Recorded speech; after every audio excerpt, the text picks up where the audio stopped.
Hey, I'm Maria back with another video. It's 8:48 p.m. Happy first day of the autumn season. I got a lot done today. Um, and I was pretty busy for the most part. And I did kind of rest a little bit. And I had those times where I was kind of reflecting on, my innocence when I was a kid, because I think when I look back on things like childhood, um, even though I was bullied as a kid, I did have my happy moments, and most of my happiness came from my thoughts, my dreams, and how I wanted things to work out for me in the future. I knew I wasn't happy, growing up in my household, but I did know that one day I would be an adult. And, unfortunately, my family, even though they said they understood that, my mother said, "Oh, when you're 18, you do what you want to do." I guess, when you get into jealousy and anger and whatever, people lose their mind. So today I was listening to some of the music on Pandora. Now, I know there's other stations or whatever that I could probably get music from, but I've been a subscriber of this particular Pandora for, I don't know, over a decade. And so I will say they do usually play a lot of good songs that I remember from my childhood, which is nice.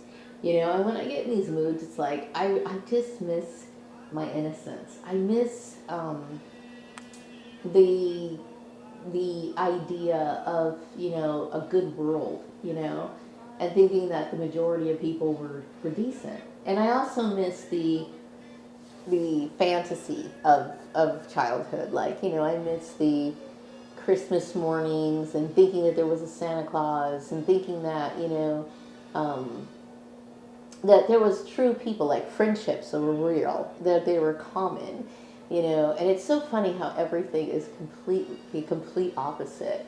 So, today I was listening to some of these songs on Pandora, and there was one song that came on. It was an instrumental. It was Percy Faith. It was I don't know, a lot of people don't know who Percy Faith is, but my mother was a huge fan of his, and she would like that song, that Summer's Place music song. Summer's Place was an instrumental. Anyway, so I started thinking about her, which I know this is the root of the whole issue. I did think a lot about my mother today, and um, I don't know, like it's like I pray for her soul, like because I pray for her soul, even though it may be out of my hands, but I do pray for her because um, just someone who is so lost. She was a very lost person. And why I say this is because, she was ignorant. Like, she didn't know any better. But I will say that that doesn't excuse somebody from being evil. Okay? And if she was still alive, I would have still cut off ties with her. Mainly because, some people they're just who they are. And I am not about gravitating towards people who are always going to have some sort of little hanker or some sort of nitpick or some sort of grind with me, especially when I'm not somebody who is interested in initiating those sort of things. But, my mom, I was thinking about some of the good times that I do remember in childhood. And I used to love it when my dad and my mom would bring out their old records and they would just listen to them in the family room. And we would listen to, all kinds of music. Like I mentioned before, my family was like, we had an eclectic taste within that family. I would say some of the music that I got interested in, they didn't necessarily like. Like, I was more interested in, like, some of the rock bands of the 1960s that my family didn't like. But that doesn't mean that they did like some rock music, or at least like, um, you know, some of the contemporary artists from that time period. But they never really liked certain kinds of music. They didn't like rock music very much. But, they would listen to country music. They would listen to, of course, R&B, Motown, and then, of course, like things like the Bee Gees. And, I think my love for Simon and Garfunkel came when I was a kid. I remember hearing, the first time I heard them, I was in the back of my family's car. I think it was like a Biscayne. It was like this old car. It was like, I don't know, but I just remember hearing that song Homeward Bound, and I always felt like that was something I identified with. It wasn't, even though I was only like maybe 3 or 4, mind you, I just had this, I don't know, I just kind of, I just felt like somehow that was me. Like, this is me. And the song I Am a Rock, this is me as well. I just identified with certain songs, even though I was really little. And I guess maybe I tend to gravitate towards songs that are very heartfelt and very reflective, you know. But yeah, I have a big love of music, and it's something that is good for me to release. Now, I would say that a lot of the songs that I'm listening to, like this evening, I have the music turned down like really low right now. But when I think of music, I usually listen to a lot of, now as I'm older, I think I listen more to instrumental music mainly because it helps me get more into my head. Like, when I want to concentrate or meditate or just kind of walk around the house in contemplation, I like to listen to some of the selections that they have on YouTube, like the meditational ones and stuff. And I also mentioned like the certain tones that I enjoy listening to. But I consider like music that's other than that, I consider it, I don't know, I call it secular music because I think the instrumental music to me helps me get more spiritual. Whereas like, music that I grew up with, or I don't even really listen to modern music much. I mean, every once in a while there might be an artist that I feel like, oh, they're talented and they really stick out in my mind. But I tend to gravitate towards a lot of the older songs because I think music was a hell of a lot better back then. But I don't think the music has the same meaning to me like it used to. Like, you know, um, like even though I'm not somebody who's like a lovey type person, I hear like a lot of these songs that they play on this, Pandora. Actually, most songs I would say are written and they're mostly love songs. But I think when I'm listening to these love songs when I was little, I think about how I envisioned like romantic relationships, based on what I saw in movies and what I saw. And as an adult, what I see what relationships are really comprised of, I'm really not in favor of that sort of stuff. Okay, but that when I'm listening to music as an adult, I'm looking back at thinking, oh man, when I was little, I got this, and when I was little, and I'm thinking about how much I've evolved, like how much, how different I am now. Like, I do miss Innocence a lot because, um, you know, it's how can I say this? The older you get, I don't know, I can't speak for everybody, but the older you get, the more you realize that, we don't live in a good world. It really isn't a wonderful world. It's really fucked up. But I do miss my childhood. I miss looking at the world through the eyes of a kid. I miss that a lot. So when I get in these moods to, turn on this music, it soothes me. You know what I mean? Even though there was a lot of trauma. Okay, don't get me wrong. There was a lot of abuse that went on. But I noticed that most of the happy times that I'm reflecting on were times that I was either sitting in my car, in the house or my dad's car or whatever, and just hearing this music. So most of the thoughts and the memories that I'm reflecting on were by myself. But those nights that where my parents would get into the family room and they would listen to music, I just remember seeing them. That seemed like it did make them happy. Like they would talk and reflect about like, oh, when this song came out, you and I were just dating, and they would go through all these stories about when they met and stuff like that. And it seemed like that was a good time of their life, And somehow or another, people make mistakes within their marriage, and they get angry, and they get the illusions of this person that they thought that they were with when they were dating.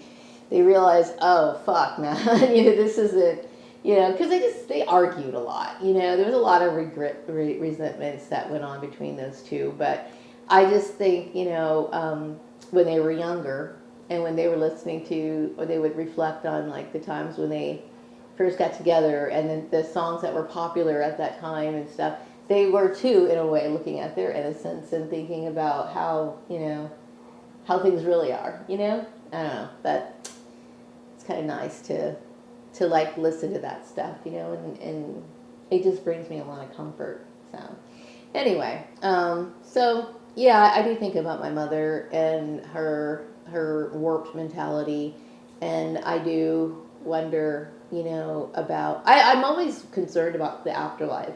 I'm concerned about that because um, as much as I hate people, like I fucking hate my blood relations, I fucking hate them, and no, I fucking seriously, literally hate them. I hate these people, okay? But I would never want to damn a person's soul. Like, fuck I would never want to sit here and like think, man, I hope they go to hell or something like that. People say that expression all the time. But, I don't really believe that there is a fiery hell. I don't really know. I mean, people describe it, but I don't know exactly what that is. But I know enough to um, not want to be in a situation where I don't, I have to face the Almighty, knowing the baggage and the harm that I cause to other people. I would not want that, I do believe that there are certain sins that can, like, literally destroy a generation, and not just have you being punished, but it can punish the people after you. I mean, there are certain things that these certain spiritual laws that apply in the other realms that only you can only speculate, and they're not necessarily meant for us to know because it's not in our hands, but I hope my mother learned some spiritual lessons. I do. I hope that she learned some spiritual lessons, or if she's I don't know where she is, but like if she's in some sort of void or something, I don't know. But I hope that God shows mercy on her. I do. I hope that. Even though she was fucked up, she treated me like garbage, whatever. But when people hit that time where they need to face that point in where they're meeting the Creator, I'm like, oh shit. Like when people, that's the first thing that comes to my mind when I hear that somebody dies. I'm like, oh fuck. Like, that is a serious thing to me, Like I said, I didn't go to her funeral. I didn't feel as though I really ever wanted to see these people again, and I meant what I said. You know what I mean? And, I felt like it was just going to be awkward. I'm not really wanted there. And plus, when the last time I saw her, all my pictures were taken out of the house. So I figured there was some bullshit going on. They didn't want to have anything to do with me because they hated me because, I wasn't like them. And I can't get over, like, the kind of hatred, the kind of sick, toxic shit that went on in my mother. And then spread to her children, excuse me. It's a lot. And I'm typically the kind of person, when I deal with a lot of trauma, I shut things out. Like, once you do something, you push me too far, we're done. And some people don't understand, like, how is it that she could just, like, shut people out? Don't ever assume that I care that much about you that I won't shut you out. If you cause me trauma, if you set off triggers, that means I don't like you and you're not good for me. And it makes it very easy for me to shut you out. You know what I mean? I try to reason certain things, and love is what makes people make exceptions. That means that if I love a person, I must feel that they didn't go too far. But my mother, I hate to say it, she went too far. She went too far. But at the same time, I understand that death is a very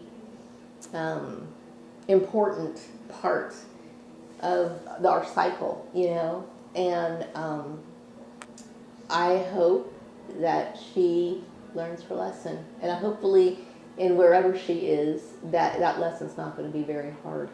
I mean, because I understand what spiritual forces are, and I don't know. I'm a spiritual person, of course I'm going to think about those things, but anyway, I'm going to wrap up this video. I'm going to listen to some more music, and then I'm going to head to bed. Take care. Bye-bye.